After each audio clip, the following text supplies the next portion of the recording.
entonces el diagnóstico de insuficiencia cardíaca.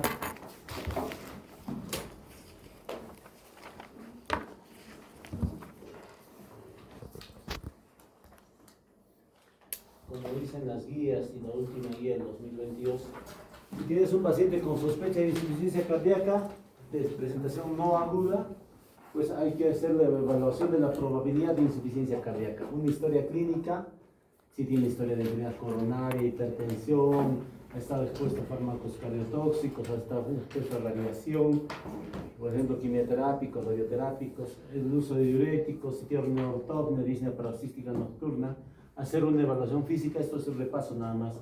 Si tiene crépitos, edema bilateral en tobillos, soplo cardíaco, incrustación yugular o incluso ventricular, entonces le tomas un EKG. Si el EKG es anormal, ecocardiografía, ¿no? Y algunos les he dicho que todavía radiografía de tórax también, ¿no?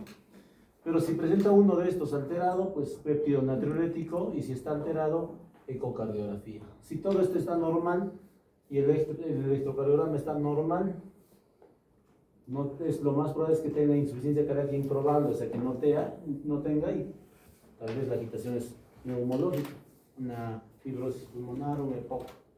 Y con la ecocardiografía sí se confirma el diagnóstico de insuficiencia cardíaca según los datos disponibles, ¿no? Y ahí hay que ver la causa y el tratamiento. Hemos dicho los criterios mayores y menores que son importantes para la clínica y para diagnosticar insuficiencia cardíaca, que es importante. El algoritmo que es similar al que hemos visto, examen físico, historia clínica, el electrocardiograma, el laboratorio, el péptido natriurético y una ecocardiografía. Y ahí confirmas el diagnóstico. Dice si es insuficiencia cardíaca con fracción de eyección preservada, moderadamente reducida o con fracción de eyección reducida.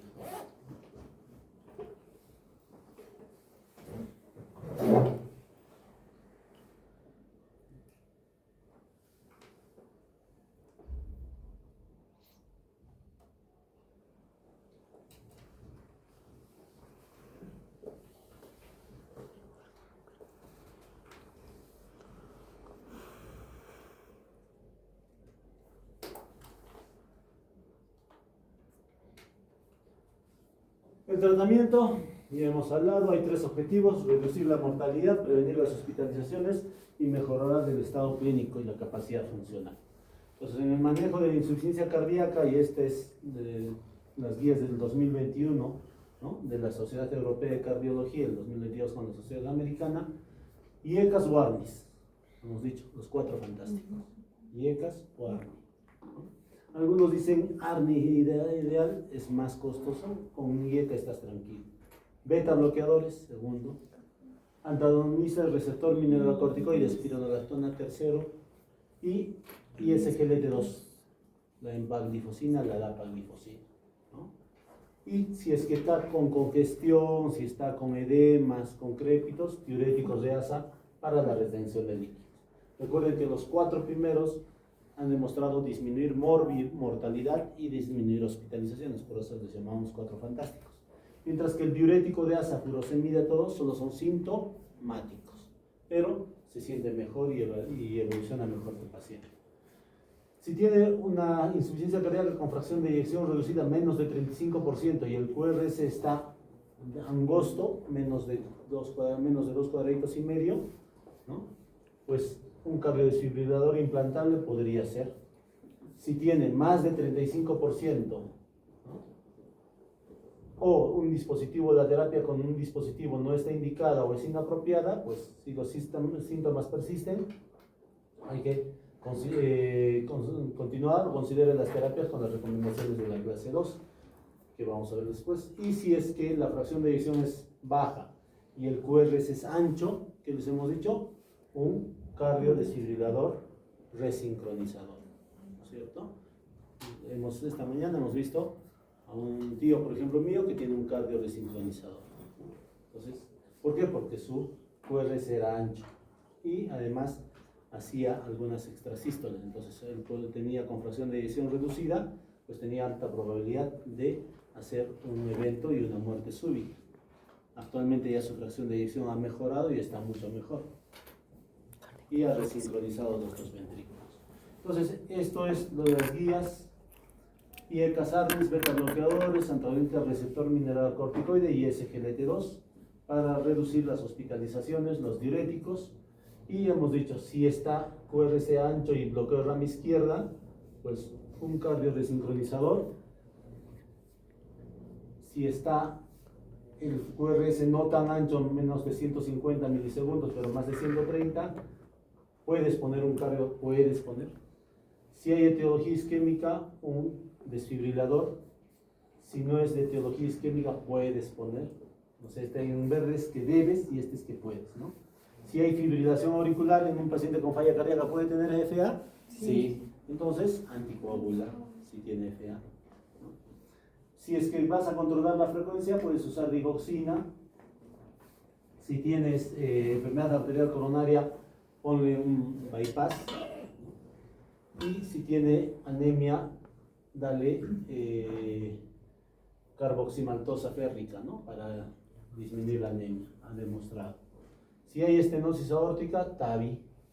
Si hay insuficiencia mitral, puedes reparar con mucho cuidado, tiene menos nivel de evidencia, pero debes o puedes ponerle. Falla cardíaca, si tiene insuficiencia o la frecuencia cardíaca está más de 70, de ibardadina que hemos hablado. Si es de raza negra, la hidroxilamina más los nitratos que vemos, ¿no? La hidralacina más los nitratos que hemos hablado. Y si es intolerante al IECA o al ARNI, ARAS, ¿no? ARAS. Miren cómo ha cambiado el ARA. El ARA estaba antes arriba, pero ahora está acá abajo. Si es intolerante al IECA, ARNI. Y si es intolerante al ARNI, ARA.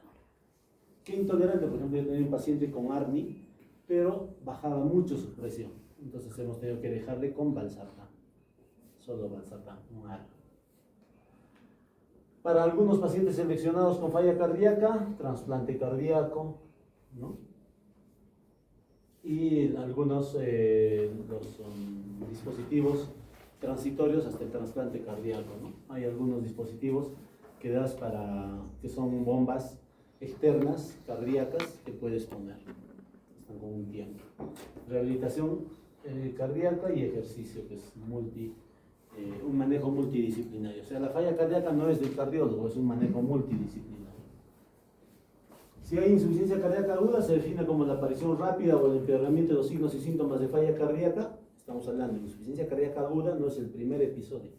Es una falla cardíaca de aparición rápida o el empeoramiento de un paciente que estaba con insuficiencia cardíaca crónica, ¿no? Es una entidad potencialmente mortal y requiere evaluación y tratamientos urgentes y conlleva la hospitalización urgente. Entonces, ¿qué cosa desencadena una insuficiencia cardíaca? Síndromes coronarios, taquiarritmias como la fibrilación, taquicardias, aumento excesivo de la presión arterial, infecciones a la cabeza, neumonías, ¿no? Puede haber también infecciones urinarias, sepsis, falta de adherencia. Muchas veces los pacientes dejan su medicación, se sienten bien, ya estoy mejor y no toman. Algunos toman mucho líquido, bradiarritmias, los betabloqueadores les bajan mucho la frecuencia y se descompensan.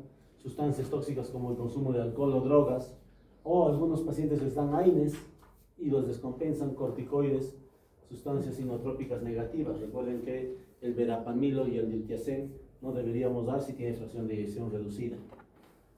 El EPOC exacerbado, las embolias pulmonares, las cirugías y complicaciones perioperatorias también dan descompensación, aumento del impulso simpático, generalmente miocardiopatías relacionadas al estrés, o algunas disfunciones tiroideas o metabólicas como cetoacidosis diabética, embarazo, daño cerebral, causas mecánicas agudas como el síndrome coronario agudo complicado con ruptura miocárdica, ¿no?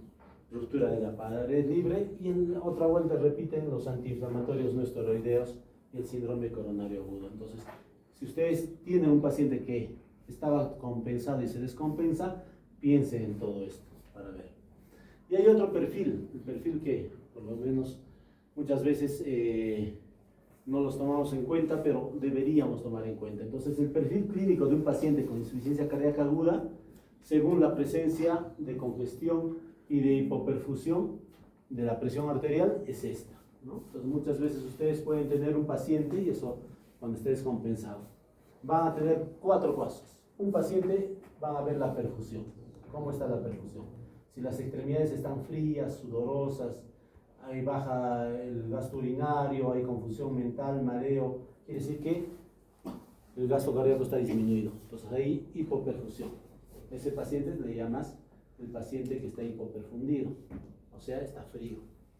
Mientras que el paciente que está, no hay hipoperfusión, está calientito, está tranquilo, bien buena presión, ¿no? Llega bien, es un paciente que está caliente, es caliente frío. Y el otro sería si está congestionado o no está congestionado. Si no está congestionado, le dices seco. Y si está congestionado, le dices húmedo.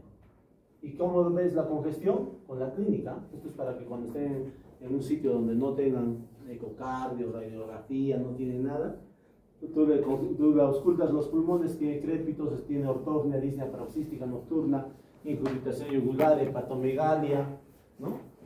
Ascitis, reflujo hepatoyugular.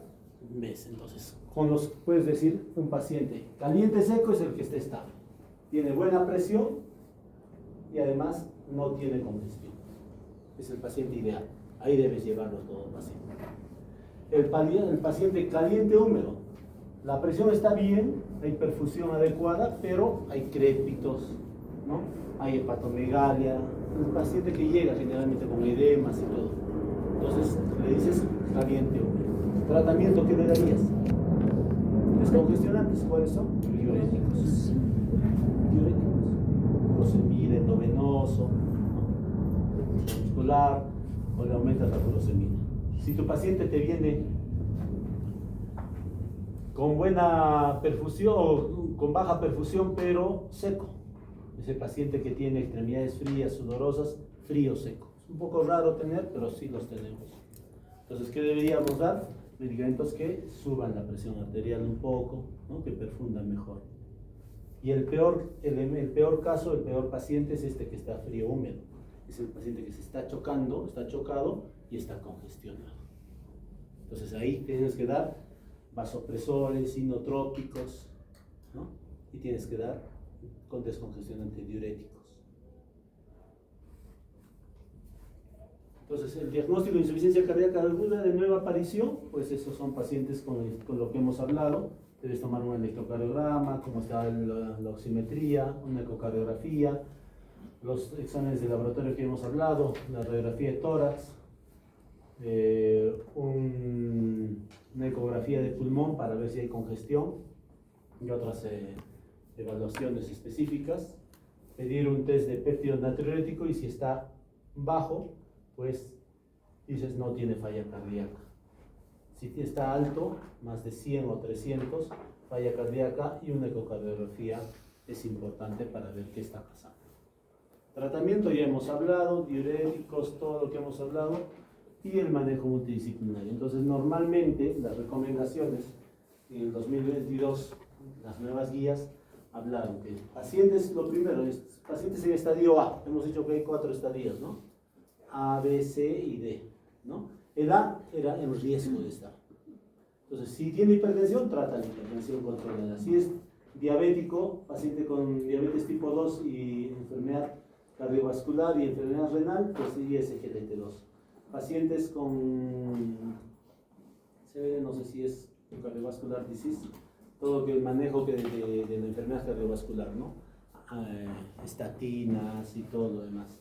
Pacientes que tienen exposición a cardiotóxicos, pues hay que hacer una evaluación multidisciplinaria, decirse al oncólogo, mira, está recibiendo este medicamento, es muy cardiotóxico, no le des o dale menor cantidad o menor dosis. Siempre haber un estudio genético, lo ideal, para ver pacientes que tengan hermanos o padres de primer grado que tengan enfermedad para distinguir. Si tienen riesgo de falla cardíaca, pues siempre hacer el screening con el péptido natriurético y validar las scores multivariables para todos ellos. Si ya está en estadio B, pues no se olvide, pacientes con fracción de eyección menos de 40% y ECAS, ¿no? ARAS, o si están intolerantes a los IECAS, beta bloqueadores, y en algunos pacientes, bueno, aquí no está la antagonista de mineralocorticoides, pero aquí puedes dar, si estás pacientes con baja fracción de eyección y ha tenido más de 40 días después de un infarto y tiene menos de 30%, un cardiodesfibrilador implantable, porque este paciente te va a hacer arritmias tipo taquicardia ventricular o fibrilación ventricular. Entonces ahí me tienes que dar. Y pacientes con cardiopatía no isquémica, pues hay que hacer un test genético para determinar. Si ya está en el estadio C y D, esto era A y B, ¿no? A y B, no hay daño estructural o no hay síntomas, ¿no? Aquí hay pre y aquí hay daño estructural sin síntomas, pero si está en el estadio C y D, hemos dicho que hay daño estructural y síntomas. Y en el estadio D, ¿qué era? Ya está pretransplante cardíaco, ¿no? Está a dosis máximas y sigue sintomático.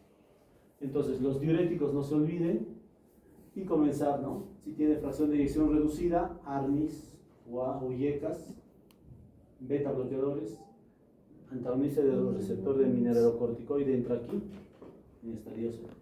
Y inhibidores de SGLT2, la paglifosina, empaglifosina, y si es necesario, los diuréticos. Si tiene menos de 40% y está en estadio C, pues hay que ver en qué NIJA está. NIJA 3 y 4 en pacientes afroamericanos, no se olviden de los nitratos y la hidralazina. Si está en estadio 1, 2 o 3 y tiene baja fracción de eyección, el cardiodesfibrilador, no se olviden. Y si está en un NIJA 2 o 3, ¿no? Y tiene un QRS ancho, cardioresincronizador. Ellas son como marcapasos, les he dicho, el desfibrilador y el resincronizador para mejorar la sobrevida. Y si tiene falla cardíaca refractaria, el doctor ya le ha dado todo, le ha dado ARNIS, IECAS, ARAS, diuréticos, y la fracción es baja, le hemos mandado, ha venido con su resincronizador, pues piensa en un trasplante cardíaco, ¿no? Para pensar en un trasplante cardíaco, porque estos son pacientes que pueden ir a trasplante cardíaco si tienen alta sobrevida, más de un año por lo menos, ¿no? Y no sé aquí qué quería mostrarles. El soporte mecánico, que es el corazón externo, ¿no? Es una bomba electromecánica que se pone externamente y se pone a las arterias y a las venas y hace un bypass del corazón, y esa es la que bombea, ¿no? Entonces eso es un dispositivo electromecánico, que es lo que deberíamos utilizar en algunos pacientes. Entonces en el INCOR, por ejemplo, ustedes vayan al INCOR, ¿no? Estén haciendo su residencia, ahí van a ver el soporte mecánico circulatorio, que es como un corazón externo, ¿no? Y en otros, pues, si no mejora los síntomas, tratamiento paliativo, ¿no? Si mejora los síntomas, excelente con todo esto. Más no van a poder hacer, pero eso es lo que deberíamos saber, ¿no? Esto solo repaso nada más de lo que hemos tocado, y tocar el ISGLT2 como un cuarto fantástico. ¿Preguntas?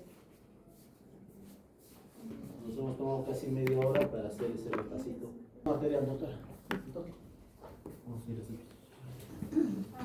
Es el aumento de la velocidad.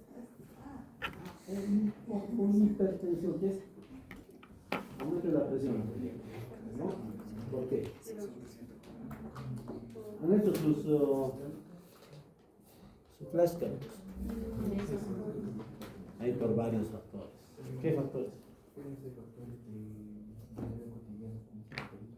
Sedentarismo, otros factores, obesidad,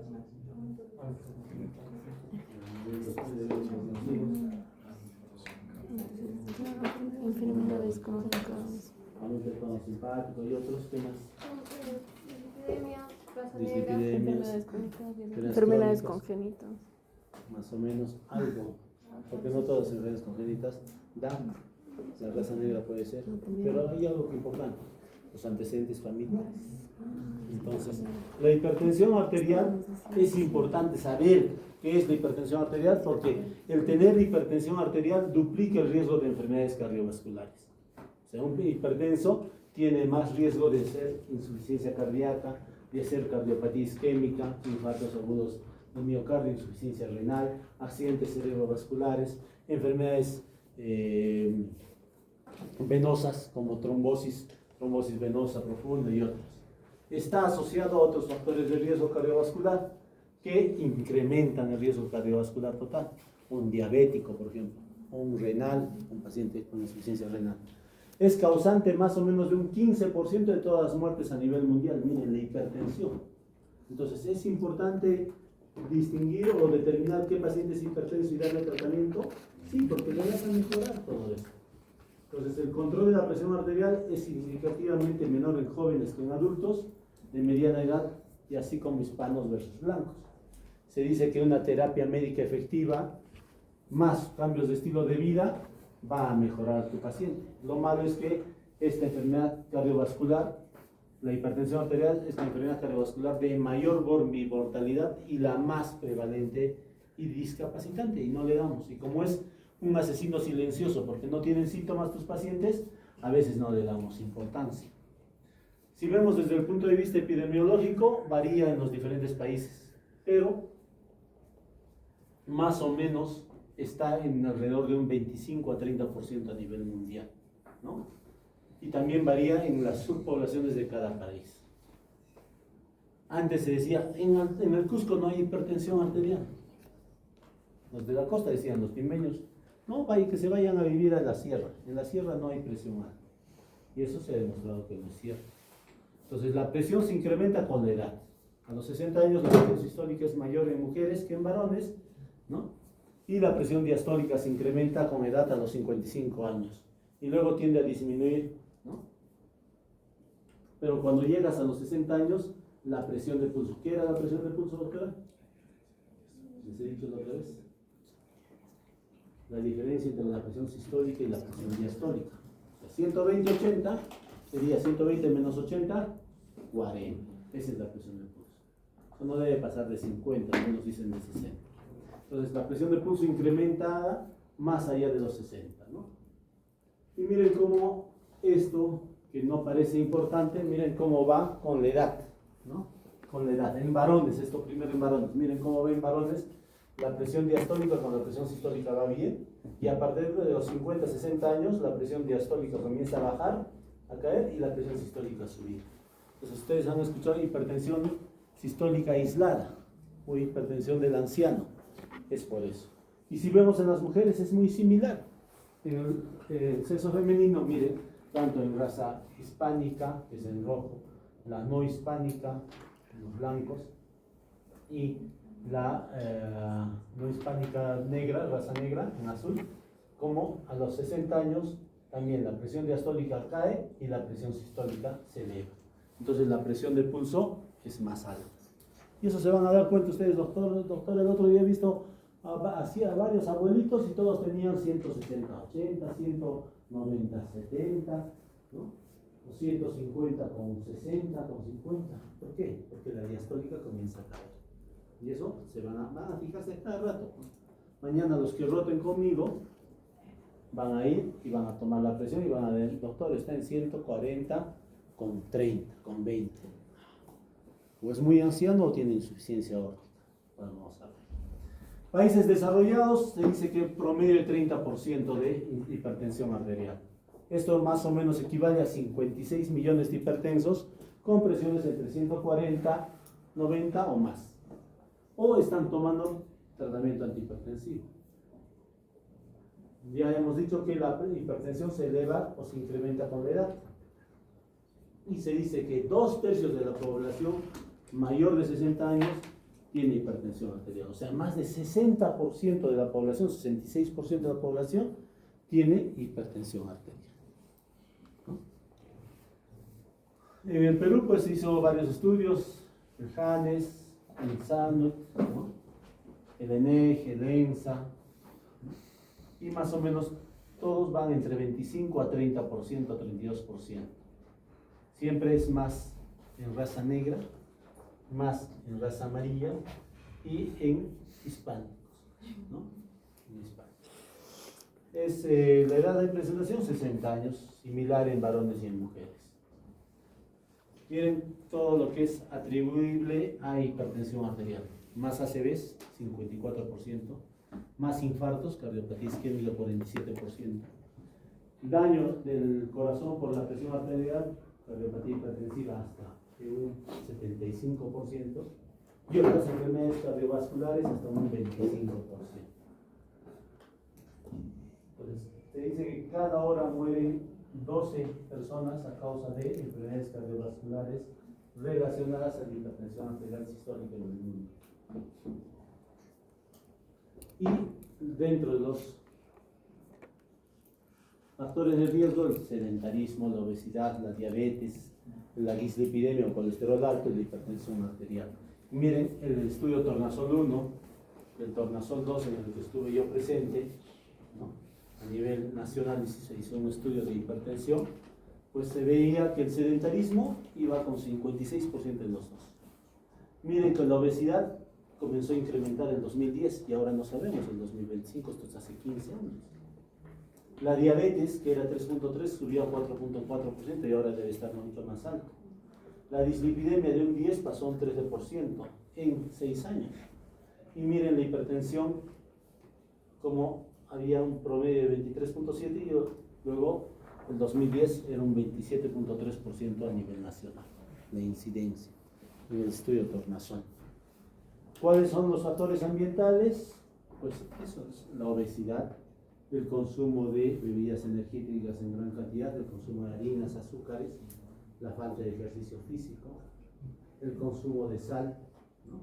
Dice que el consumo excesivo de sal es la causa de 3 de cada 10 casos de hipertensión arterial, incluso puede ser más. Es por eso que se dice que deberíamos a todo paciente que está con hipertensión decirle que baje el consumo de sal. Por lo menos 3, algunos dicen hasta 6 de estos pacientes van a responder. Y los otros, doctor, no, los otros van a seguir con hipertensión, pero ya no van a ser dependientes de la sal. Por eso que la Organización Mundial de la Salud dice que el consumo de ingesta fijado por día es más o menos 6 gramos al día. Pero eso es de sal, más o menos de sodio es 2.4. La obesidad, muy importante, el sedentarismo que van desde niños, el alcoholismo, el tabaquismo. Otro de los factores de riesgo era el bajo peso al nacer. Cuando tú atiendes a un niño y si nace con bajo peso al nacer, tiene más riesgo de desarrollar hipertensión arterial en el resto de su vida. Entonces también podrías preguntarte con cuánto peso ha nacido. La dieta pobre en potasio, la dieta, el calcio y la hipertensión, que es importante, ¿no? El estrés que es importante, y la diabetes, ¿no? Y la diabetes. Todo lo que han estado mencionando vuestros compañeros, ¿no? La falla renal. Recuerden que la hipertensión arterial te puede llevar a daño renal, ¿no? A insuficiencia renal. Y la insuficiencia renal te puede llevar a hipertensión. Y se hace un círculo vicioso. Entonces es importante también determinar. Y no se olviden los antecedentes familiares importantes. Se dice que los hijos de hipertensos tienen más probabilidad de ser hipertensos. Y peor si son los dos, padre y madre, hipertensos, el hijo tiene más probabilidad. No es que les estoy diciendo que va a tener, pero tiene más probabilidad. Eso es importante. Miren cómo el fumar aumenta casi 3 veces, hasta 9 veces la probabilidad de hipertensión arterial, el tabaquismo. Es que dejen de fumar. El perímetro abdominal, el riesgo atribuible en América Latina es más o menos 45.8%. La dislipidemia aumenta en 1.3 hasta 3.4 veces el riesgo de desarrollar, ¿no?, muerte cardiovascular. Estos factores de riesgo cardiovascular. La presión elevada aumenta 2 veces más, o sea 1.9 veces, casi 2 veces más el riesgo cardiovascular. El sedentarismo igual, y la diabetes hasta 3%. Entonces, de todos estos, ¿cuál es el más peligroso? El tabaquismo. Porque los que tienen o fuman tienen 9 veces más el riesgo de desarrollar infartos, ACVs, ¿no? Enfermedad cardiovascular y otros. Si todos estos tienes hipertensión, diabetes, dislipidemia, tabaquismo, el riesgo es 42 veces mayor. Entonces se suman los factores de riesgo. Entonces hay que bajar, ¿no? La hipertensión arterial pues se debe evaluar desde el punto de vista genético, esa es la posibilidad de heredad que ya hemos hablado, ¿no? Se dice que de 15 a 30% de hipertensión antes de los 55 años, pues también da más riesgo de desarrollar cardiopatía hipertensiva. Y hay 3.8 veces más probabilidad de desarrollar una hipertensión arterial y una enfermedad cardiovascular. Por consiguiente, sabiendo todo esto y todos estos factores de riesgo, se ha dicho que la hipertensión es una enfermedad multigénica o poligénica. Tiene muchos factores. Entonces, no hay una causa. Desde los años 50, 60, estadounidenses, americanos, chinos, europeos, japoneses, han tratado de estudiar la hipertensión y la causa de la hipertensión arterial. Y al final se ha demostrado que es una enfermedad poligénica o multigénica. Entonces no solo es un factor, son muchos factores. También hablan sobre el polimorfismo del sistema renina-angiotensina-aldosterona, del sistema de enzima convertidora de angiotensina, de los beta receptores, ¿no? De los AT1, y que esta hipertensión lleva a determinantes genéticos de lesión de órgano blanco. ¿Y cuáles son los órganos blancos? Corazón, riñón, hígado más o menos, cerebro, vista, retina, son los principales. Entonces tienen que tener cuidado, porque esta afección renal te va a llevar a más hipertensión y a diálisis. Entonces hay determinantes genéticos, hay personas más predispuestas a lesión de órgano blanco, y otra de las cosas que nos estamos olvidando es endotelio. El endotelio, la hipertensión daña endotelio. Muchos factores de riesgo también dañan endotelio. Entonces, la presión arterial en la fisiopatología depende, recuerden, de esto. El gasto cardíaco. A mayor gasto cardíaco, más presión arterial. ¿Pero de qué depende el gasto cardíaco? Del volumen sistólico y activo en cada latido, más o menos son 70 cc. ¿Cuánto es el gasto cardíaco normal de nosotros? 5 litros. ¿De dónde vienen esos 5 litros? La frecuencia cardíaca por volumen. 70, que es más o menos volumen sistólico y activo, por una frecuencia cardíaca promedio de 70. 70 por 70 son 4.900, más o menos 5 litros. Si aumenta nuestro volumen de stroke, aumenta un poco el gasto cardíaco. Y más, si aumenta la frecuencia cardíaca, aumenta el gasto cardíaco. Entonces, nuestro gasto cardíaco en reposo, y recuerden eso, es en reposo, es 5 litros por minuto. Pero si estamos haciendo ejercicio, la frecuencia cardíaca llega a 100 o a 120, ¿cuánto será? Más o menos 7 litros, 8 litros, 10 litros, ¿no? Dependiendo del volumen y de la frecuencia cardíaca. Ese es el gasto que necesitamos. Si aumenta la frecuencia cardíaca, va a aumentar la presión arterial. Si aumenta el volumen de stroke o el volumen sistólico, aumenta el gasto y va a aumentar la presión arterial. Pero no solo depende del gasto cardíaco, depende de la resistencia vascular periférica. Y eso depende de la estructura vascular y de la función vascular, de la vasoconstricción. Si hay más vasoconstricción, más presión arterial. Entonces, ¿cuál sería nuestro tratamiento? Si queremos disminuir frecuencia cardíaca, beta bloqueadores, o que sean medicamentos cronotrópicos negativos, que disminuyan la frecuencia cardíaca. Si es dependiente de volumen, diuréticos, ya está. Si es de vasoconstricción, vasodilatadores. Y ahí tienen en la fisiopatología el tratamiento que van a ver.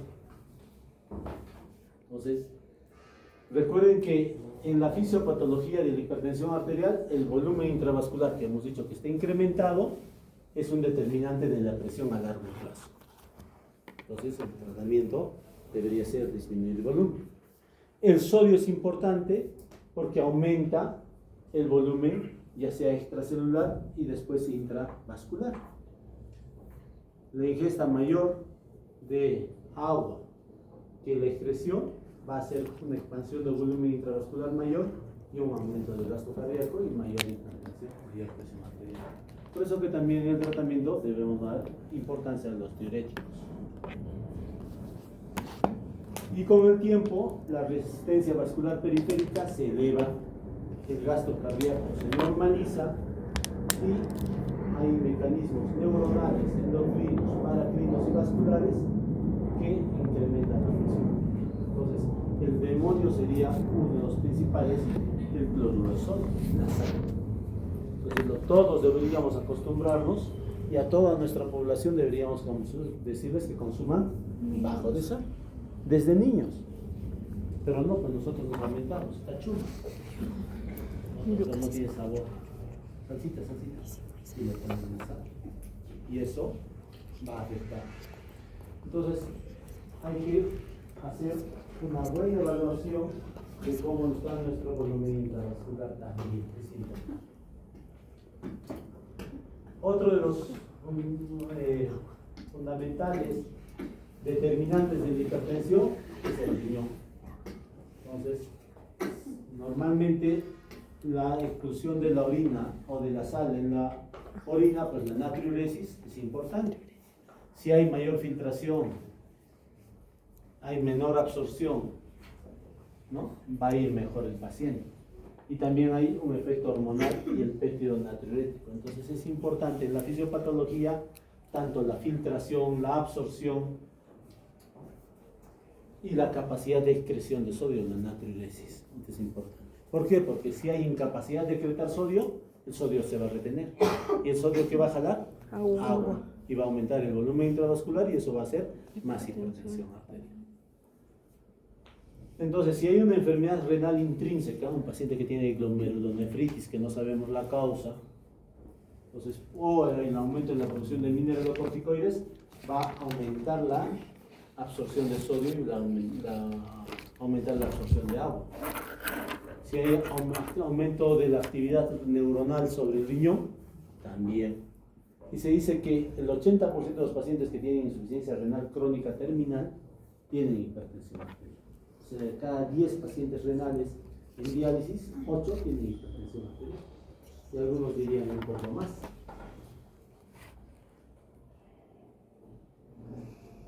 El sistema nervioso simpático es otro de los sistemas que tenemos que tener en cuenta, no solo el agua o el sistema hídrico, sino el sistema nervioso simpático. El aumento del tono simpático y disminución del tono parasimpático, ¿qué va a llevar? A una alteración metabólica, que es la resistencia a la insulina, a mayor dislipidemia y a disminuir el metabolismo, y esto va a llevar a diabetes, a aterosclerosis y a disfunción endotelial, ¿no? Y aumento de peso. A nivel trófico aumentan las catecolaminas, la renina, angiotensina, aldosterona, la angiotensina 2 principalmente, el aumento de la insulina, el estrés de cizallamiento, y esto nos va a llevar a hipertrofia vascular, ¿no? Hipertrofia del ventrículo izquierdo y disfunción endotelial. Miren, ya son dos que llevan disfunción endotelial. El aumento del tono simpático, tener frecuencias altas, nos lleva a un aumento de la frecuencia cardíaca y presión arterial, ya hemos dicho, aumenta el gasto cardíaco. Y esto puede predisponer a arritmias, ¿no? Y disminuir la reserva de oxígeno y producir isquemia tisular y disminuir la capacidad vasodilatadora a nivel periférico. Y a nivel trombótico, el aumento del tono simpático nos lleva a una disminución del volumen plasmático, aumento del hematocrito, y también tienen que tener en cuenta los pacientes que tienen poliglobulia, ¿no? Procoagulación, mayor actividad plaquetaria y trombosis, ¿no? A nivel distal. Entonces, todo esto nos llevará el tono simpático. El sistema renina-angiotensina-aldosterona, otro sistema importante. Se dice que el angiotensinógeno producido en el hígado se va por la renina en el riñón convertir en angiotensina 1. Y esta angiotensina 1 en el pulmón con la enzima convertidora de angiotensina va a convertirse en angiotensina 2. Y esta angiotensina 2 tiene dos tipos de receptores. Los receptores AT1, ¿no? Y los receptores AT2, que son benéficos. Dentro de los receptores AT1 va a activar una serie de procesos, dentro de ellos vasoconstricción, ¿no? Y retención, que vamos a ver, y también se va a convertir en aldosterona y ahí va a tener sus efectos deleterios que hemos visto en falla cardíaca con la aldosterona. Entonces es importante detener aquí, y por eso aparecieron los ARAs, antagonistas del receptor de angiotensina, ¿no? A nivel de los AT1, liberando los AT2. O los IECAS, que actúan inhibiendo la conversión de angiotensina 1 en angiotensina 2, inhiben todo esto. Pero tiene efectos colaterales. Al actuar los IECAS aumentaban las bradiquininas, y esto producía tos, ¿no es cierto?, en algunos pacientes. Miren qué produce la angiotensina 2. En la corteza adrenal produce más aldosterona, y esta produce reabsorción tubular distal de agua y sodio y aumento del líquido extracelular. A nivel renal, la angiotensina 2 tiene efecto en el túbulo renal, reabsorbe agua y sodio, produce vasoconstricción a nivel intestinal también, mantiene la retención de agua y sodio. A nivel del sistema nervioso central, ¿qué produce la angiotensina 2? Sed y secreción de la vasopresina, que es la hormona ADH, antidiurética. Entonces aumenta también la retención de agua y sodio y aumenta la resistencia vascular. Hay una descarga simpática a nivel del sistema nervioso central, del sistema nervioso periférico, y esto aumenta las resistencias periféricas. Si hay más resistencia, más presión arterial. A nivel de la médula adrenal, más catecolaminas, más aumento de resistencia periférica. Músculo liso vascular, vas a producir vasoconstricción. Hiperplasia e hipertrofia, aumenta la resistencia vascular periférica. Y a nivel cardíaco, mayor frecuencia cardíaca, mayor contractibilidad, hipertrofia, y aumenta el gasto cardíaco. Entonces, la angiotensina 2 es potencialmente dañino. Y esto es uno de los tratamientos y uno de los pilares importantes en el tratamiento antihipertensivo. La hiperinsulinemia y el aumento de la resistencia a la insulina, pues también es importante. Miren que disminuye la actividad de ATPasa, de sodio y de la bomba sodio-hidrógeno, y produce alcalosis intracelular, lleva a la sensibilidad aumentada de las catecolaminas y de la angiotensina 2, y esto estimula los protoncogenes, pero se produce un acúmulo de LDL colesterol, que es el colesterol malo, no se olviden de eso. Esto va a llevar a fibrosis, a hipertrofia y aterosclerosis, a hipertensión arterial y a cardiopatía isquémica. Entonces, la resistencia a la insulina. Y de la disminución de la actividad de la bomba sodio-potasio ATPasa, acumula el calcio intracelular, y hemos dicho que el calcio intracelular es importante para la vasoconstricción. Este aumenta la vasoconstricción, aumenta la sensibilidad a las catecolaminas y produce también dislipidemia, fibrosis, hipertrofia, aterosclerosis, resistencia, hipertensión arterial y cardiopatía isquémica.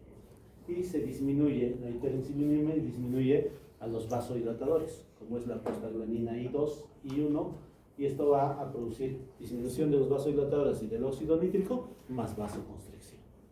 Entonces, como la resistencia a la insulina también es importante. Y a nivel del endotelio y de las plaquetas y de los miocitos, pues la angiotensina 2, el sistema nervioso simpático y la endotelina va a producir más inotropismo, más resistencia periférica, más retención de agua y sodio y más hipertensión arterial. A nivel del endotelio, la lesión endotelial va a disminuir el óxido nítrico, el péptido natriurético, prostaciclinas, que hemos dicho que son vasodilatadoras, entonces va a disminuir los vasodilatadores y van a aumentar los vasoconstrictores. A nivel de los factores de crecimiento, hay todo lo que es derivado de plaquetas, los fibroblastos, ¿no? La disminución de los vasodilatadores y de los factores transformadores de crecimiento beta, y esto va a producir hipertrofia vascular y cardíaca, esclerosis e hiperplasia glomerular, y esto va a producir hipertensión arterial. Entonces, no solo es algo simple y mecánico, sino es algo complejo a nivel de nuestro organismo, lo que produce la hipertensión arterial. Por eso se dice que es una enfermedad poligénica, ¿no? Todo esto que hemos hablado ahorita del endotelio, de la resistencia periférica del sistema nervioso autónomo y del sistema de angiotensina-aldosterona, nos va a llevar a un remodelamiento de las arterias. Hemos dicho que hay fibroblastos, hay hipertrofia, y todo eso va a aumentar la resistencia de pasos de pequeñas arterias y arteriolas, ¿no? Y la disminución de la distensibilidad de las grandes arterias, como la aorta. Y esto va a llevar a aumento de la masa, ¿no? Y disminución de la luz del vaso sanguíneo al lado izquierdo, y va a llevar a isquemia y lesión y vasoconstricción. Y en el lado derecho, más hipertrofia celular, aumento del colágeno y reducción de la elasticidad y distensibilidad, especialmente de las grandes arterias. Y eso nos va a llevar a hipertensión diastólica cuando se afectan las resistencias de las pequeñas y medianas arterias, y cuando se afecta la distensibilidad de las grandes arterias, hipertensión sistólica. Entonces, eso nos llevaría a pensar entonces en un anciano que está afectado principalmente Grandes arterias. la distensibilidad de la aorta. Hay esclerosis, hay calcificación de la aorta y de las grandes arterias, y esto lleva al aumento de la presión sistólica. Mientras que en un paciente joven, lo que está alterado es la hipertensión diastólica, con vasos de resistencia de pequeñas arteriolas y de pequeñas arterias y arteriolas, ¿no? Entonces, lo importante es eso.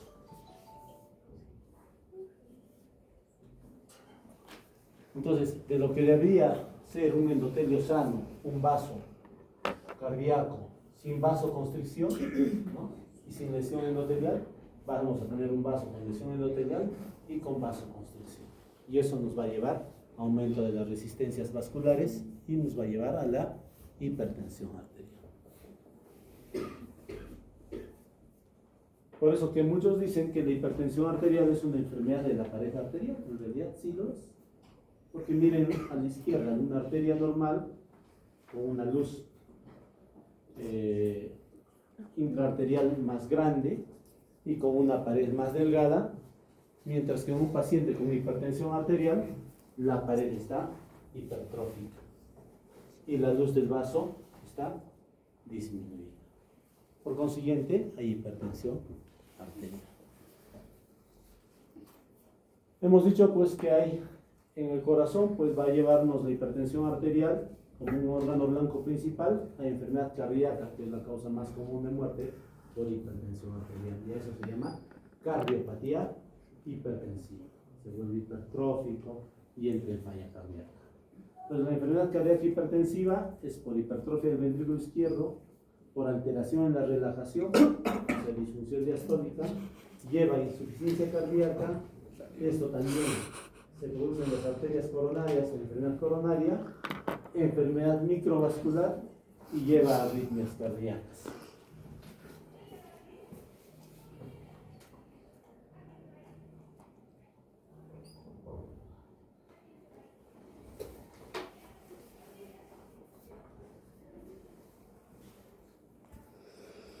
Entonces va a haber cardiomegalia. Y miren el índice cardiotorácico cómo está incrementado, ¿no? ¿Cuál era el índice cardiotorácico? Menor de 0.5. Esto debe ser menos de la mitad de toda el ancho del tórax. Entonces, ahí está el índice cardiotorácico incrementado, por ahí que hay cardiomegalia. Si hay lesión de las arterias coronarias, ¿qué nos va a llevar? A cardiopatía isquémica, infartos agudos del miocardio, isquemia del miocardio. Si hay lesión a nivel de la aorta, aterosclerosis, nos puede llevar a neurismas de la aorta, disecciones de la aorta. A nivel cerebral, ¿qué es lo que va a producir? Accidentes cerebrovasculares, sean isquémicos o hemorrágicos, ¿no? Y nos va a producir daño cerebral agudo con una hemorragia cerebral, ¿no? Daño cerebral con una leucoencefalopatía posterior, microinfartos cerebrales en algunos casos y daño cerebral. A nivel renal, alteraciones del glomérulo, ¿no? Y va a producir nefropatía o hipertensiva, lo que llaman ustedes, y mañana lo van a hacer, el síndrome cardiorrenal, tipo 1, tipo 2, tipo 3, 4, ¿no? Por una lesión. Entonces es importante. Y a nivel periférico, ¿qué va a producir? Arteriosclerosis. Y miren, al lado izquierdo, eso debería ser la arteria normal. En la arteria enferma hay coágulos de sangre, hay placas ateromatosas y hay disminución del lumen del vaso sanguíneo y hay vasoconstricción. Y nos va a llevar a hipertensión arterial y más hipertrofia. Por consiguiente, nos va a llevar a la muerte cardiovascular, ¿no? Entonces, ya el doctor Pickering nos decía que no existe una línea divisoria que separa la hipertensión de la normotensión. O sea, nosotros decimos 140, 80, pero eso es un valor, 140, 90 para la hipertensión es un valor arbitrario, que en una reunión alguien ha dicho, no, a partir de este momento, yo digo 140, más de 140, los pacientes se mueren más de 90 también, tienen daño de órgano blanco. Lo que sí dijo Pickering es que cuanto más baja tengas la presión arterial, menor es la morbi-mortalidad tuya y de tus pacientes, ¿no? Y también un estudio estadounidense, más o menos en 2003 hace 23 años, dijo que el riesgo cardiovascular comienza a partir de 115/75. ¿Y si yo les tomo la presión? Muy pocos de ustedes van a tener menos de 115. La mayoría debe tener 120. Si ya tienen 120, tienen más riesgo cardiovascular. Entonces, eso es importante. Este es en el 7º reporte, ¿no?, que se dio en 2003. La mortalidad cardiovascular se incrementa a partir de 115/75 y se dice que se duplica por cada 20 milímetros de mercurio que aumenta la sistólica. O sea, tener 135, doctor, pero 135 no es hipertensión, pero te duplica ya el riesgo cardiovascular. Y en la diastólica tener más de 85, o sea, un aumento de 10 milímetros de mercurio en la diastólica te duplica. Y en sujetos mayores, la hipertensión sistólica y la presión de pulso es el mejor predictor de mortalidad cardiovascular. Mayores de 60, 70 años, tener sistólicas altas y diastólicas bajas, y esas, la presión de pulso alta, son los pacientes que tienen más riesgo de mortalidad cardiovascular.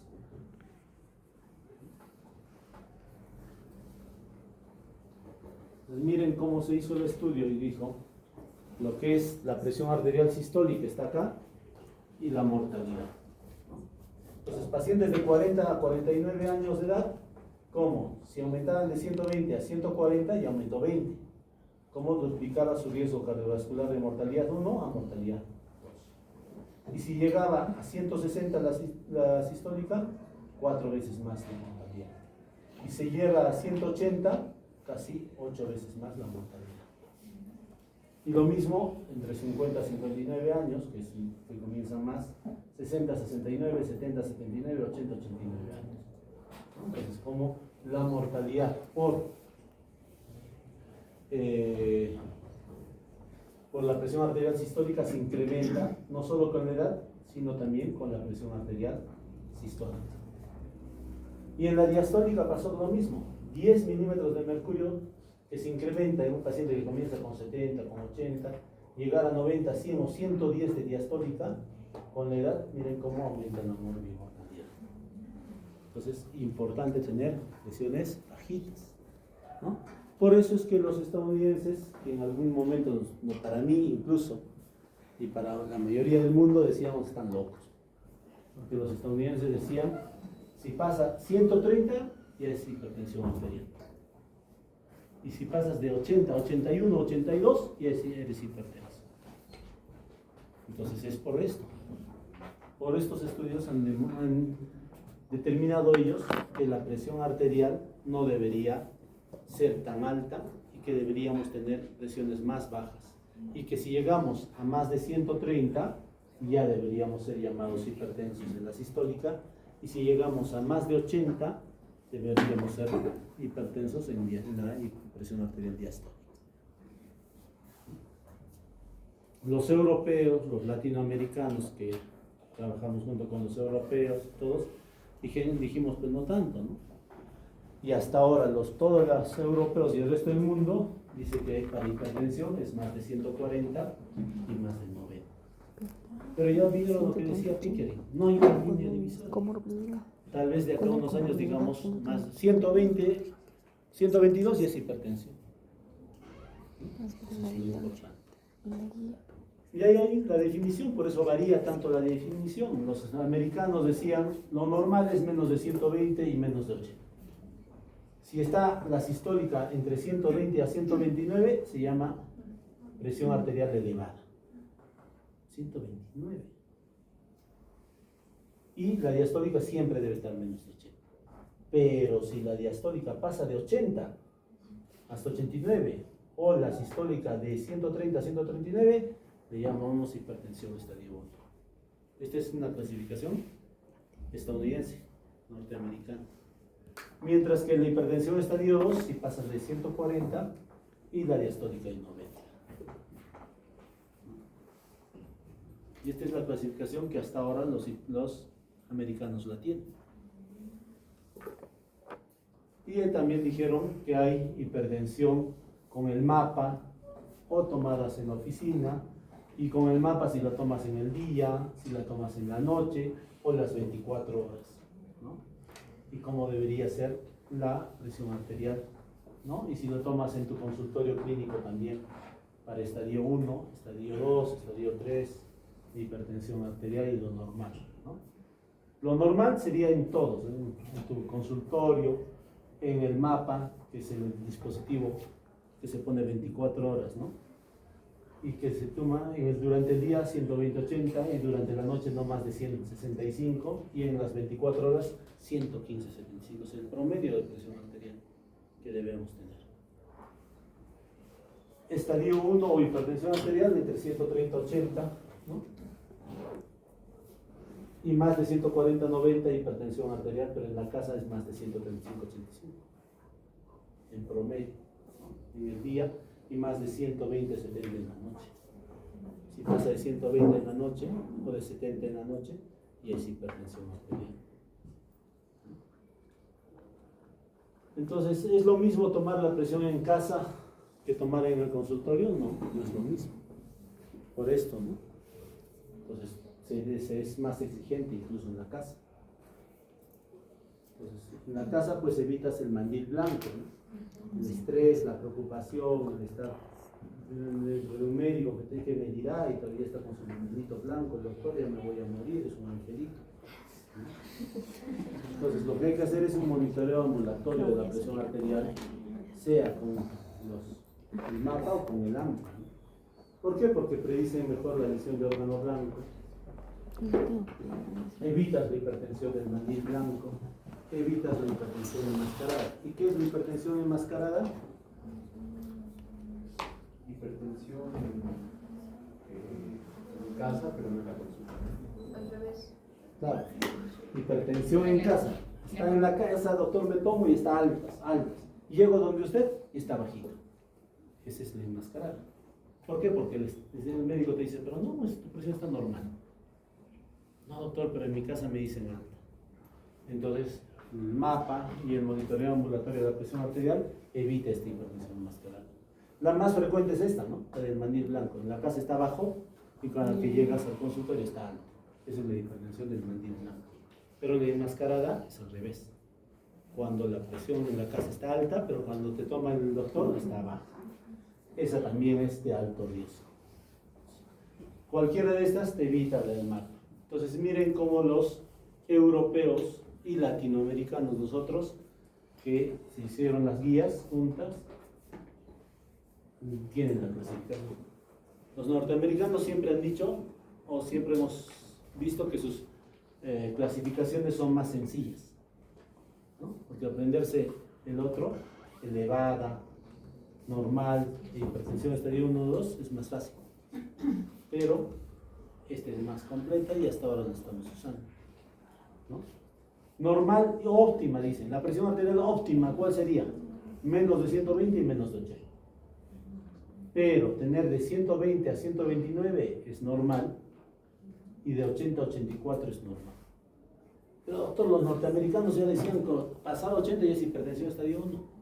Pues hasta ahora para los latinoamericanos es pasar de 90. ¿Y qué dice si está de 130 a 139? Normal alta. Y de 85 a 89. Y cuando ya es hipertensión estadio 1, más de 140 y más de 90. Para los norteamericanos ya es estadio 2. Y estadio 2 para los europeos y latinoamericanos de 160 a 179 y de 100 a 109. Estadio 3 más de 180 a 110. Y la hipertensión sistólica aislada más de 140 en la sistólica y menos de 90 en la diastólica. Entonces esta es la clasificación que todavía nos rige a nosotros. ¿Quién tiene razón? Miren, ha pasado más de 5 años desde que los europeos o los norteamericanos dijeron eso y todavía no se han cambiado las guías latinoamericanas ni las guías europeas, ¿no? Y los europeos tienen grandes estudios. Entonces, lo que sí es la meta, y la meta que vamos a tener con el tratamiento es tener menos de 130-80, tanto para los norteamericanos como para los europeos y latinoamericanos.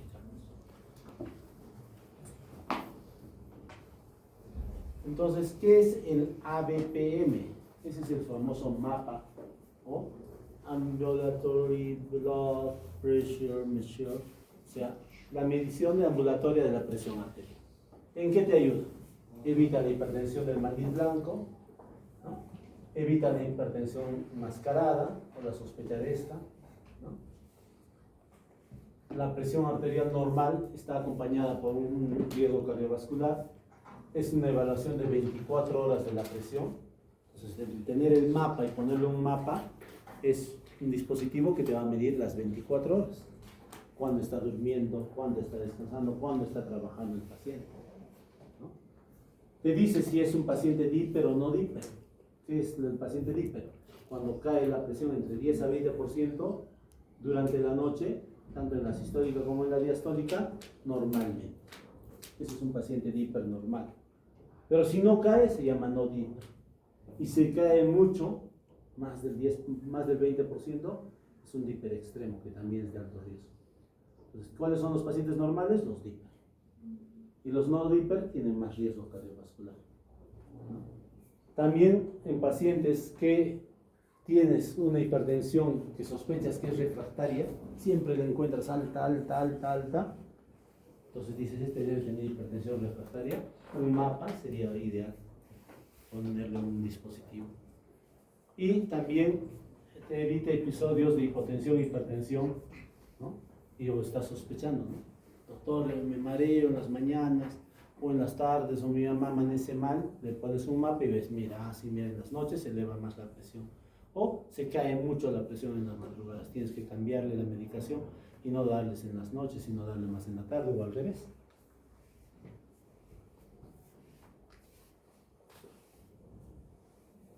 Entonces el mapa y el AMPA, hay un monitoreo ambulatorio de la presión arterial y un monitoreo domiciliario de la presión arterial. En el mapa, el aparato la pones 24 horas. Más de ese tiempo no lo van a resistir tus pacientes, es incómodo y te toma cada 15 minutos en el día la presión arterial y 30 minutos en la noche. Pero hay otro en la que puedes hacer tú con tu tensiómetro. Entonces la forma de tomar es tomarle la presión arterial 2 veces en la mañana y 2 veces en la noche y anotar. En la mañana después de que con la vejiga vacía, o sea después de miccionar, y con diferencia de 3 a 5 minutos. Y en la noche de igual forma, con la vejiga vacía ya para dormir y de 3 a 5 minutos y anotas. Por 7 días. Se dice que del primer día la desechas y las demás de los demás días la tomas en cuenta. Y eso puedes enseñar a tu paciente que se tome la presión arterial. Ahora muchos pacientes tienen tensiómetros digitales, ¿no? Y cada vez son más calibrados. Entonces, cuando tienes sospecha del mandil blanco, ¿no? O que tienes un hipertenso, estaría uno en la consulta, en tu consultorio, dices, pero ¿será que sea el mandil blanco? ¿Será que este paciente no tiene presión alta? ¿Será que este paciente se pone nervioso y le estoy considerando hipertensión estadio 1? Pues ahí le haces el AMPA o el MAPA. Y sospecha de hipertensión enmascarada, todo lo que hemos hablado, ¿no? Esas son las indicaciones. Se dice que el 10 a 15% son por aumento de la presión o de la resistencia vascular periférica, o sea, vasoconstricción.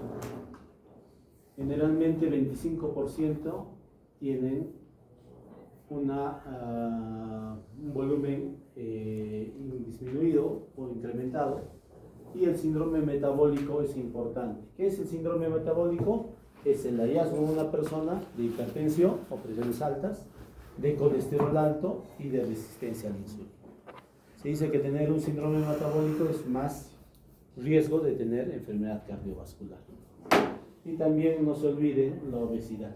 Generalmente la obesidad de origen abdominal.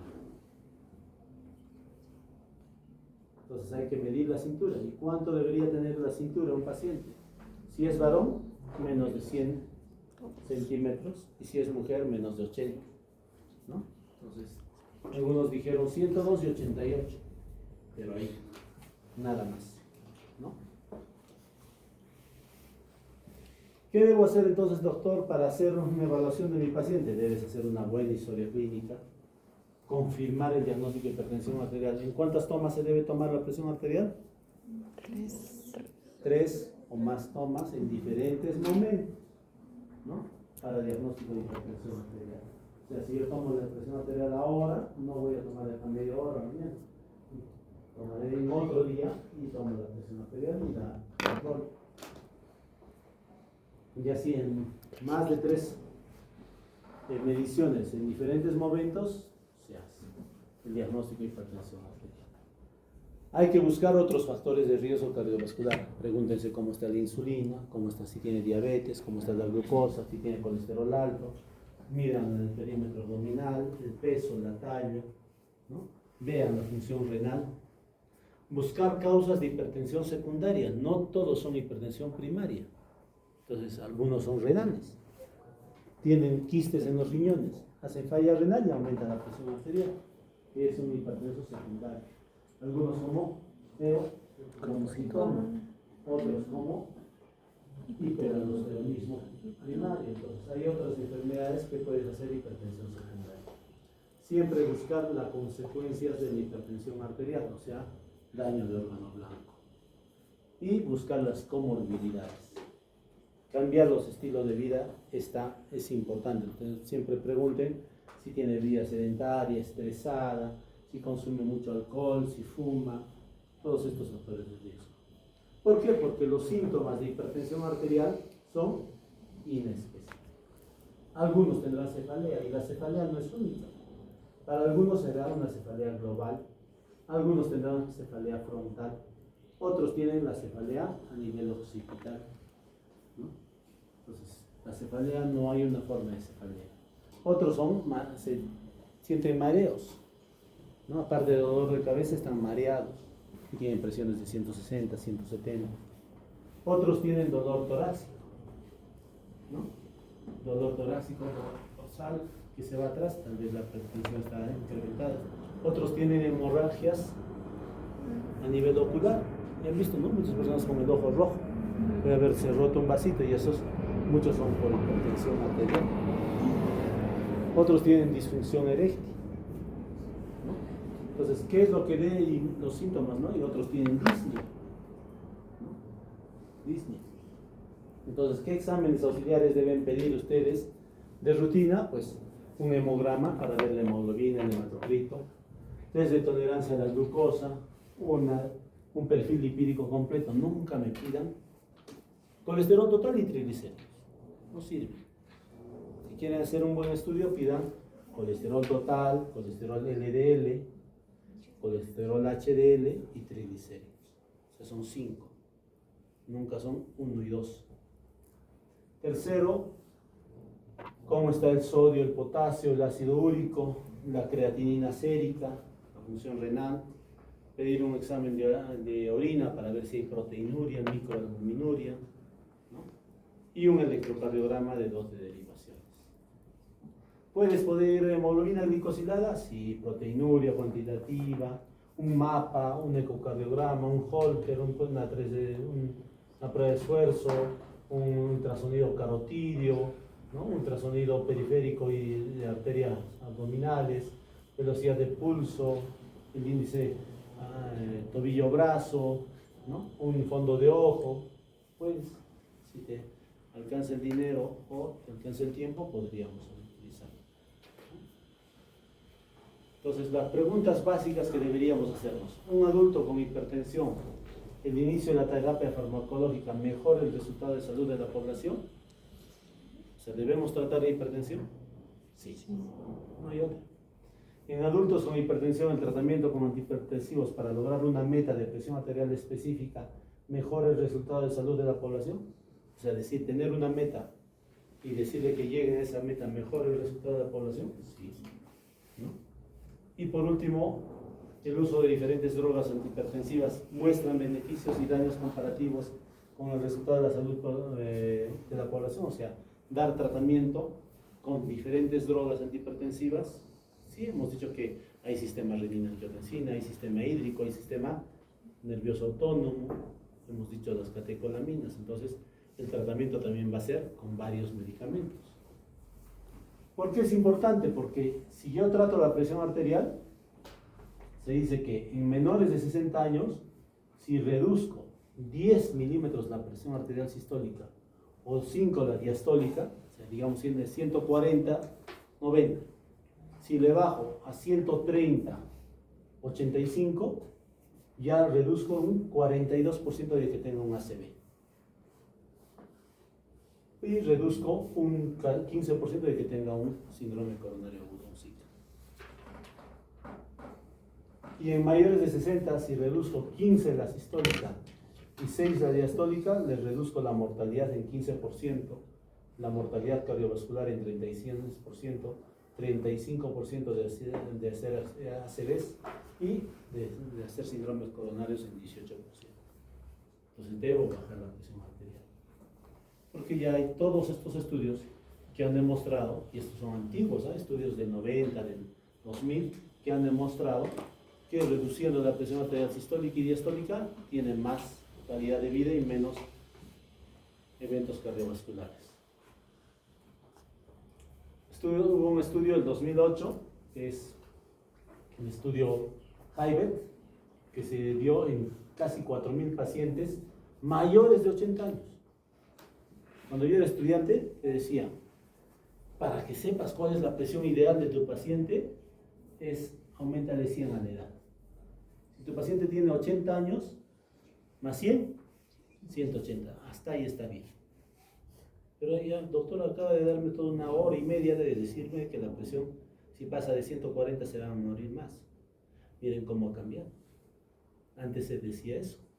Entonces alguien dijo, haremos un estudio en mayores de 80 años. ¿Es cierto o no que debo bajarle la presión arterial? Entonces su presión objetivo era más de 150-80 y hicieron con diuréticos, que es la indapamida y IECAS. Y demostraron que a los que les bajaban la presión arterial disminuyeron un 40%, o sea, 39% los accidentes cerebrovasculares. Y a los que no les bajaban tenían más riesgo de tener ACV. Entonces, todos los accidentes cerebrovasculares se producían con una reducción del 30%. La mortalidad total al tratar a los pacientes mayores de 80 años con tratamientos antihipertensivos disminuían 21% de reducción de mortalidad total, 39% de reducción de ACVs fatales y 64% de reducción de insuficiencia cardíaca. Entonces, ¿debemos tratar a los viejitos? Sí, debemos tratar. Y esto también el doctor Zanchetti, en 2010, puso el continuum cardiovascular y te decía que Si tú le haces a un paciente un riesgo cardiovascular, con algún score que tú tengas, y hay varios scores que vamos a hablar después, si el riesgo cardiovascular es bajo, 5%, pues está bien. Pero si le sube a 10%, comienzas a tener más daño. Si llegas a 20% hay daño subclínico de órgano blanco. Si llegas a 30% hay daño o enfermedad clínica del paciente. Si ya llegas a eventos cardiovasculares ACVs, tienes un 40-50% de riesgo cardiovascular. Entonces, cuando viene un paciente con ACV, pues ya no tiene acá. Este paciente debe estar acá. Y si tú le das el tratamiento de los factores de riesgo y tratas los factores de riesgo, disminuyes el riesgo cardiovascular y hay un beneficio de tratamiento que disminuye el riesgo cardiovascular, ¿no?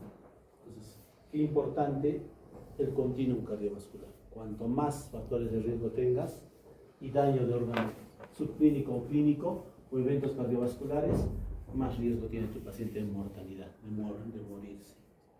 Más riesgo de morirse. Y si tú tratas estos riesgos cardiovasculares y disminuyes, la mortalidad disminuye. Entonces es importante estratificar el riesgo y disminuir la mortalidad. Entonces, esto nos dice que la intervención temprana en la historia natural de la hipertensión, o sea, tratar la hipertensión lo más antes posible, antes que desarrolle daño de órgano blanco, ya hemos visto que si tiene daño de órgano blanco, más mortalidad. Si tratamos antes que desarrolle este daño de órgano blanco, o cuando el daño subclínico está presente, miren, daño subclínico, hasta 20% de mortalidad. Si tú tratas ahí, va a ser mejor para tu paciente. Entonces, cuanto más temprano trates, mejor va a ser para tu paciente. Debemos tratar cuanto antes la hipertensión. Y para tratar la hipertensión, ¿qué debemos hacer? Diagnosticar. Si no sabemos quiénes son hipertensos, ¿a quiénes vas a tratar? Y hemos dicho que es una enfermedad silenciosa, que los síntomas que hemos dicho son no específicos y a veces ni sienten. Entonces deberíamos estratificar a partir de qué edad, de cualquier edad, pero más en los mayores de 40 años, ¿no? ¿Y cuál es el tratamiento, doctor? Ya me ha explicado la fisiopatología hasta el cansancio, ya me ha dicho que se van a morir más los hipertensos, ya tienen más accidentes. ¿Qué es lo que debo hacer? Tratamiento. Entonces las guías también ya te hablan de varios tipos de tratamiento. Un tratamiento no farmacológico, cambios de estilo de vida, ¿no? Perder peso, que baje de peso. Dieta saludable, cardíaca saludable, la dieta DASH, ¿no? ¿Qué es DASH? Dietary Approach to Stop Hypertension, ¿no? La dieta para parar la hipertensión arterial.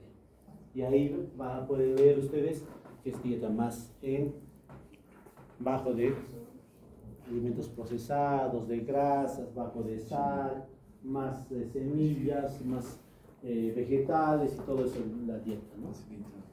Disminuir el consumo de sodio, suplemento de potasio, incremento de la actividad física y disminuir el consumo de alcohol. Lo ideal en nuestro medio, que no consuma. Somos peruanos. Si tú le dices a una persona que no tome, señor, si toma una copita de vino diario, usted va a estar mejor, según las guías. Que nunca toma, salud, 2 copitas, 3 copitas. Y además, se ha visto que los estudios es en pacientes que ya consumían rutinariamente alcohol. Los europeos, los argentinos, algunos chilenos, consumen desde muy jóvenes vino, pero consumen una copa de vino. Entonces se ha demostrado que en el varón 2 copas de vino o una bebida y en la mujer una es, si es vino, aceptable para el riesgo cardiovascular. Pero un paciente que nunca ha consumido y tú le dices que comience a consumir, pues es más perjudicial, porque el alcohol es perjudicial desde todo punto de vista. Si nosotros vemos que el alcohol es perjudicial, pues el consumo de alcohol siempre va a ser dañino, pero si está acostumbrado no debe pasar de esas cantidades que estamos hablando, ¿no? Eso es importante. Entonces, ¿cómo se demuestra aquí? Y me van a creer los que no puedan leer, que la pérdida de peso disminuye 5 milímetros de mercurio de hipertensión y en normotensos 2. Una dieta saludable disminuye hasta 11 milímetros de mercurio. Una dieta baja en sodio disminuye hasta 6 milímetros de mercurio. Si es una dieta rica en potasio, disminuye 5 milímetros de mercurio. La actividad física aeróbica disminuye 8 milímetros de mercurio. Y las resistencias y también el consumo, la disminución del consumo, 4 milímetros de mercurio. Entonces, si ustedes suman todo eso, llega a más de 20 milímetros de mercurio con cambios de estilo de vida. Entonces, un paciente que tenga 140, 150, con solo cambios de estilo de vida completos, podría bajar a 120, 130, sin medicación al inicio, ¿no? Y después hacer el tratamiento, ¿no?, con medicación. Entonces, ¿qué factores se toman en cuenta para el riesgo cardiovascular? Ya hemos dicho, la edad, ¿no?, factores de riesgo, la hipertensión, el colesterol, el tabaquismo, la dislipidemia, los antecedentes familiares de enfermedad cardiovascular, el sobrepeso, la menopausia, la posición social y económica, la educación. ¿Cuáles son los daños de órganos subclínicos? Hipertrofia del ventrículo izquierdo, microalbuminuria, ya hemos dicho que hay que pedir proteinuria, ¿no? Incremento de la creatinina más de 1.3, el índice carotidio, la retinopatía hipertensiva y el engrosamiento cardiovascular. ¿Y cuáles son los eventos clínicos importantes de riesgo?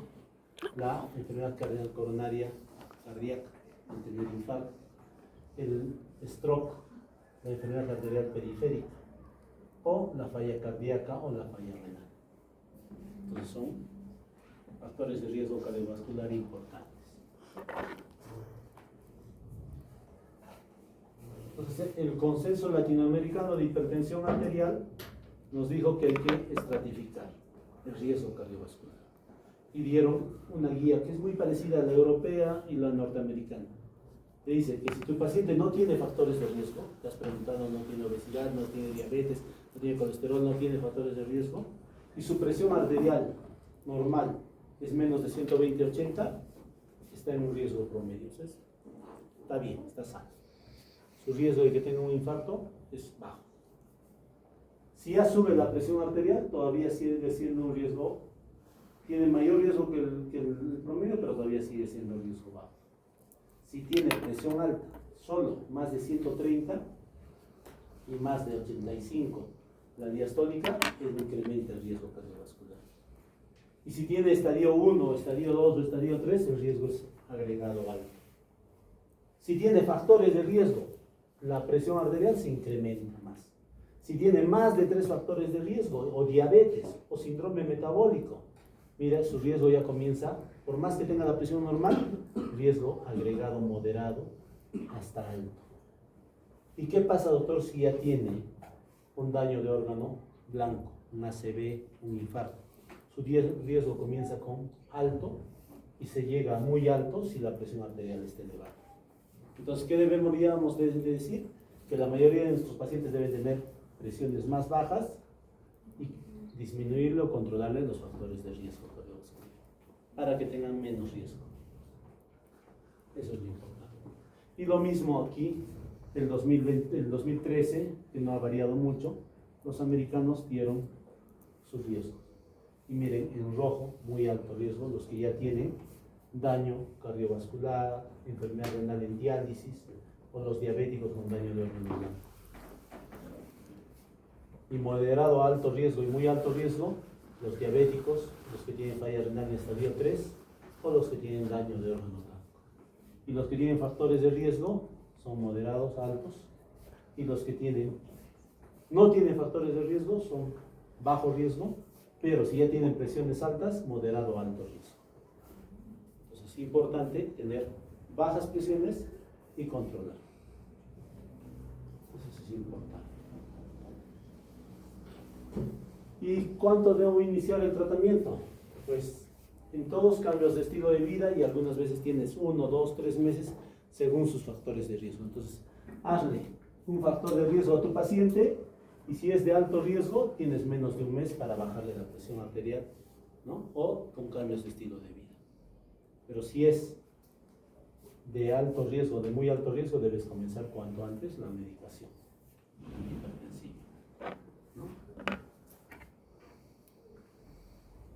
Entonces, miren acá dice, bajar la presión arterial con drogas es también recomendado cuando el riesgo cardiovascular total es alto debido a daño de órgano blanco, a diabetes, enfermedad cardiovascular o daño renal. Aún cuando la hipertensión está en grado 1. O sea, ya está en grado 1, pero tu paciente tiene, doctor, tiene 140-90. A no pelearnos ni con los americanos ni con los europeos. 140-90, pero ha tenido, o tiene diabetes, o enfermedad renal, o ha tenido un infarto, debes darle tratamiento. Y la iniciación pronta de la droga, del tratamiento con droga, es recomendado en individuos con grado 2 y 3 de hipertensión. O sea, más de 160, 170, 180, ya debes dar. Con cualquier nivel de riesgo cardiovascular y a pocas semanas después de una iniciación de cambios de estilo de vida. O sea, máximo 4 semanas. Ahora, si tienes un paciente de bajo riesgo y tienes, por ejemplo, ustedes, doctor, me tomé la presión, o me tomé a mi hermana, tiene 35 años y está con presión arterial de 140-90, pues le tienes hasta 3, hasta 6 meses para, con estilos de vida, bajarle la presión arterial. Porque ella tiene bajo riesgo y no tiene riesgos cardiovasculares. ¿No?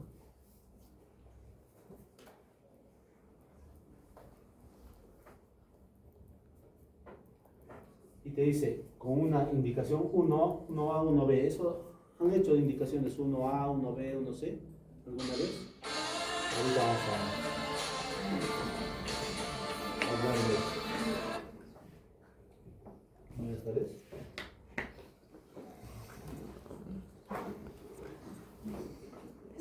A ver, necesito guía, venga, sí,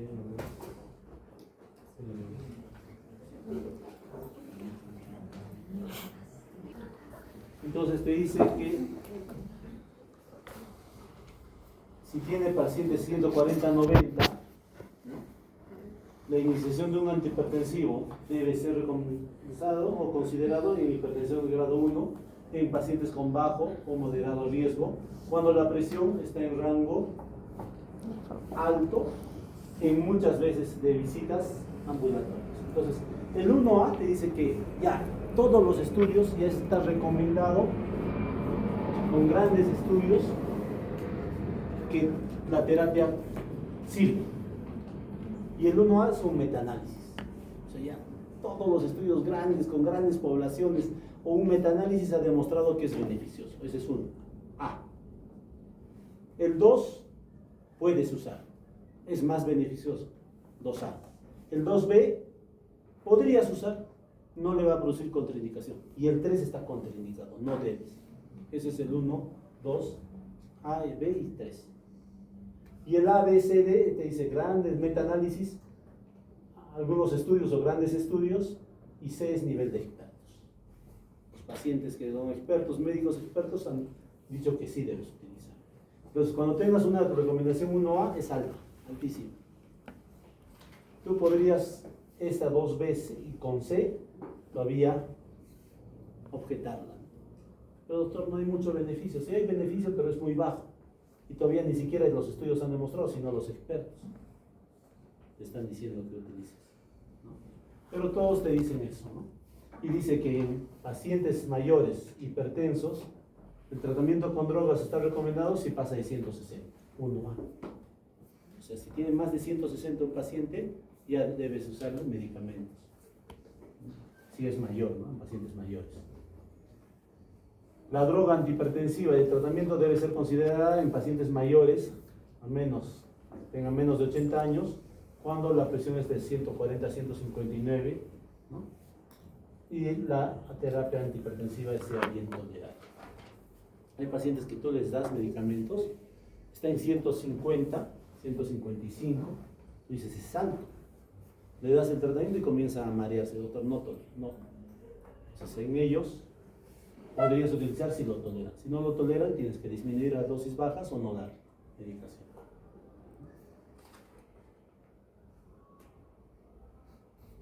Y miren, a menos que sea necesario la evidencia obtenida, no recomienda la iniciación de antihipertensivos con presiones normales altas.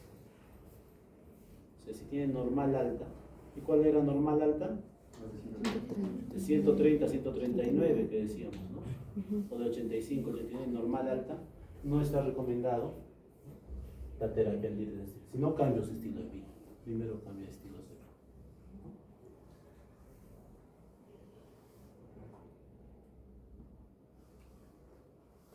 Y bueno, después vamos a continuar con esto, pero ya lo daremos un poquito, ¿no? Las recomendaciones. Si tiene presión normal, menos de 120-80, cambios de estilo de vida y citarlo en un año. Miren lo que dicen norteamericanos.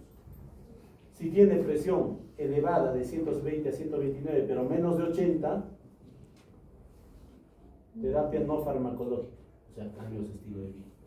Y controlas de 3 a 6 meses. O sea, no le dan tratamiento.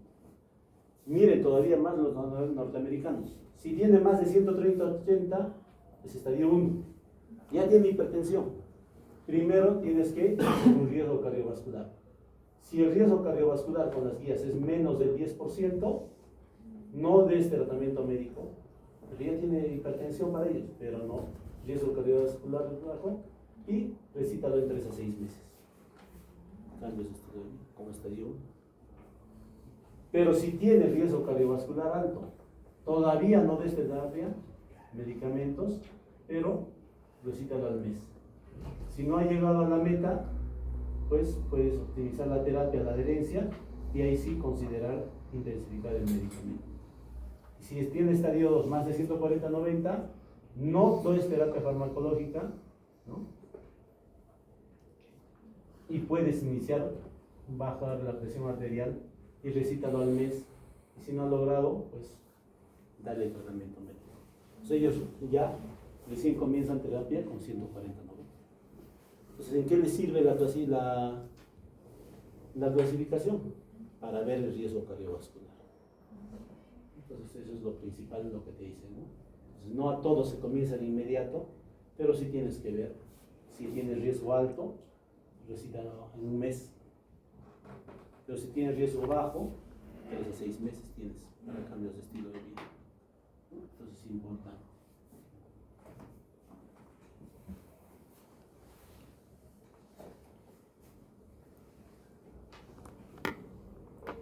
Y no se olviden la curva J.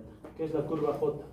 Cuanto mucho bajas la presión, también tienes riesgo, especialmente en personas mayores o frágiles. Si tú le bajas mucho la presión, hay menos perfusión. Y si baja menos de 110, lo que decíamos en la mañana a una señora, o 60 la diastólica, aumenta el riesgo. Pero doctor, usted me ha dicho, cuanto más bajo la presión es mejor. Sí, pero hasta cierta edad y en ciertos pacientes. Si tienes pacientes frágiles, mayores, le bajas mucho y vas a ver que están caminando mareados así. Doctor, está caminando, pero está con 120, 60, 80 o 110. Entonces tienes que monitorizar tu presión arterial. ¿Por qué? Porque hay poca perfusión coronaria durante la diástole y hay mayor presión de pulso, menor perfusión cerebral y se te mueren más los pacientes. Y eso se llama la curva J. La curva J. ¿Por qué? Porque vas bajando la presión, beneficio, y después aumenta la mortalidad. Y hace como una J, la famosa curva J. Epidemiológicamente hablando. Y la hipertensión, hay poblaciones especiales, los blancos, los negros, los adultos mayores, los síndromes metabólicos, los diabéticos, los nefrópatas, los que contienen HIV, los pacientes gestantes son pacientes especiales. Casi todos, ¿no? Los que tienen daño de órgano blanco, ya saben, cerebro, corazón, riñón, enfermedad vascular periférica y retinopatía, o sea, ocular, son los 5. Y los cuadros especiales, los que tienen nuevos factores de riesgo como microalbuminuria, ¿no? Hiperuricemia, el ácido úrico alto, por eso vemos ácido úrico alto, es un factor de riesgo cardiovascular, 9 cuadros especiales. El aumento del índice de grosor de la íntima media, la disfunción eréctil, la hipertensión del mandil blanco, el estrés, el uso de antiinflamatorios. Hay muchos pacientes que utilizan, especialmente los con artritis reumatoidea y otros. La obesidad, ¿no? La angina crónica, el asma y el EPOC son cuadros especiales. ¿Y qué medicamentos debo dar? Miren cómo cambian y todo. Según algunas, porque no quiero que se lo memoricen, ¿no? Lo importante es que actualmente se da la terapia combinada, que eso vamos a hablar en la siguiente clase en tratamiento.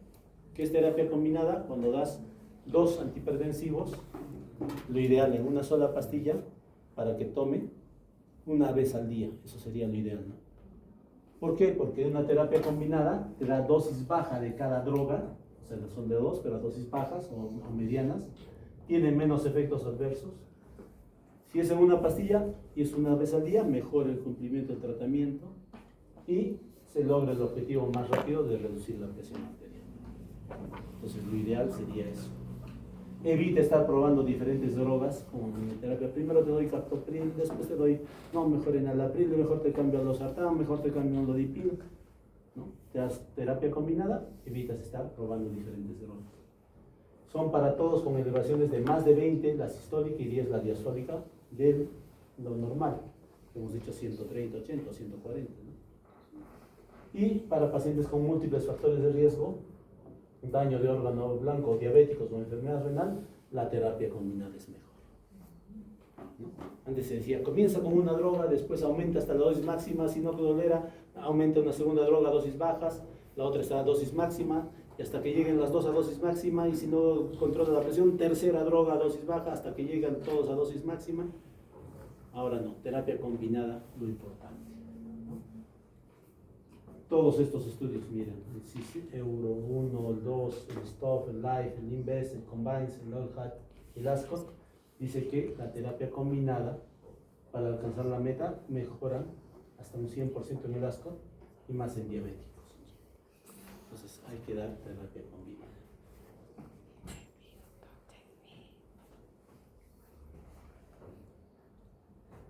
¿Y cuál es la meta en pacientes con hipertensión arterial? Para adultos con hipertensión confirmada y que tiene enfermedad cardiovascular conocida o el riesgo cardiovascular es más de 10% a los 10 años, la meta es menos de 130/80. Para todos los europeos, los latinoamericanos, los norteamericanos han recomendado que la presión arterial, la meta es tener menos de 130/80, ¿no? Y para adultos con, y esto es recomendación 1, y para adultos con hipertensión confirmada, sin marcadores adicionales de enfermedad cardiovascular, ¿no? La meta también es 130/80 y debe ser razonable. Es para todos, 130/80. No nos peleemos. Y ahí vamos a hablar en la próxima clase de los que es tiacídicos, no tiacídicos, ARAS, ¿no? Y todos los demás, porque hay que hablar. Y cómo son los medicamentos que debemos utilizar, ¿no? Y cuáles son las recomendaciones. Pero ya hemos avanzado y en la próxima haremos hipertensión secundaria y del embarazo, para que ya estén listos para el examen, ¿no?